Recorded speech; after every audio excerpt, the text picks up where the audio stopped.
નથી આટલી શક્તિ તો આપણી પાસે છે નહીં, પણ મોકો મળ્યો છે એક ઘડી હાથી મેં બુનિયાદ તુલસી સંગત સાદગી કટે કોટી અપરાધ કાંઈક 24 કલાકમાં જો કંઈક મારા નાથનું ભજન કર્યું છે એ તમારી મારી ભેળો આવવાનું છે, બાકી વાતો કરે કાંઈ વળવાનું નથી. નારાયણ એક સદગુરુના આશ્રમે આપણે આવ્યા પછી ઉપયોગ ન થાય તો કઈ નહીં, હું તો એમ કહું નડો નહીં તો ભક્તિ થઈ જાય, એટલું જો થાય ને તો એ ઘણું છે.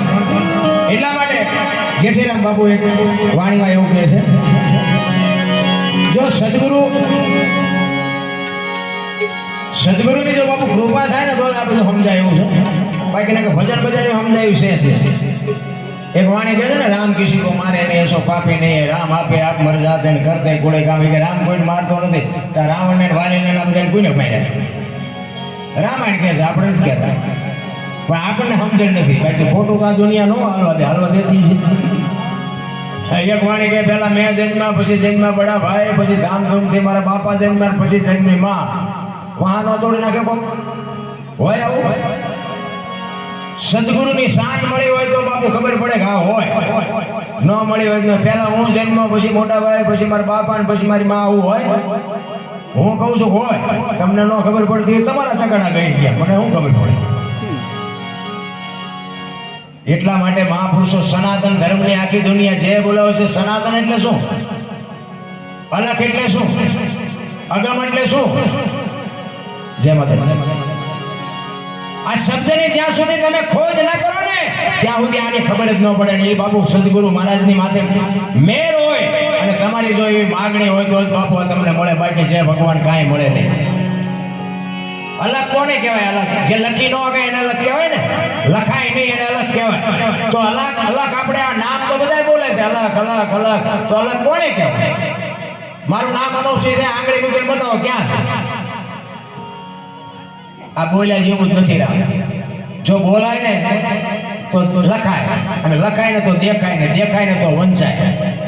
વસ્તુ આખી અટપટી છે. એ સદગુરુ માં તમારી માગણી હોય ને એની માટે પાત્રતા બનવી પડે, પેલા પાત્રતા કેળવવી પડે. બાબુ મારે કર્યા કામ છે, મારે નહીં મેળ પડે, મારે આમ નહીં થાય તેમ નથી, એનું કામ નથી.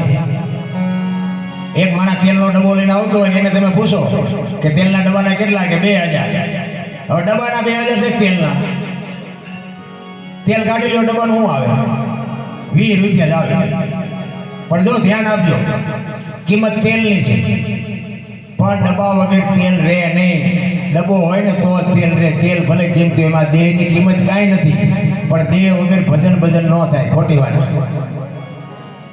અને તેલ ગમે એનું હોય ને, કપાસિયા તેલ હોય, સિંગ તેલ હોય, પામોલીન હોય, એ તેલ ઉપર ન લખાય, લખવું પડે ડબ્બા ઉપર.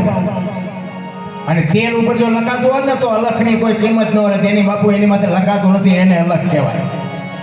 સવારામ બાબા એટલે કીધું, તમારા ઠામમાં તમારું નામ છે, તમારા નામમાં તમારું ઠામ છે. આમાં મગજમાં ઉતરે કાંઈ? સુરતા કોઈ સુગડ સમેટે, સાહેબ ઘટમાં ભેટે, તીરથ વ્રત બહુ કરે જાય, બદરીને ભેટે પડ્યું ત્યાં ગોતે ને ગોતે, શેટે આદલ તો અંતરમાં રહેશે, મારા બાપ ભજન કરો તો ભેટે. સંતો કહે છે કે ઈશ્વર આપણામાં છે, પણ આમ શરીરના બાપુ આમ ચીરી ઉપાડીને મને ગોતી દો તો ઈશ્વર અમારી આ કાપીને, મારું શરીર કાપીને મને દેખાડો કે આમાં ઈશ્વર દેખાડો મને. 100% 101% છે, પણ કેવી રીતે ગોતો? આમાં કાપો એટલે કાંઈ છે જ નહીં. આની માટે સદગુરુની શાન જોઈ. સદગુરુ જે આપે ને આ દુનિયામાં બાપુ મારો બાપ કોઈ ન આપી કે લખવું હોય તો લખી લેજો. આ જેટલા મહાપુરુષોના દુનિયા ગાણા ગાય છે ને એને સદગુરુએ જ આપ્યું છે. ગોળ બંગાળનો રાજા ગોપીચંદ ને 92 લાખ માળવાનો ધણી બાપુ જલાંધર બાપુ ન મળ્યા હોત ને તો કોઈ નાયા ભાઈએ ન ઓળખતું હોત. એમ સદગુરુના શરણે જવાની વાત છે રામ. એટલે જેઠીરામ કહે છે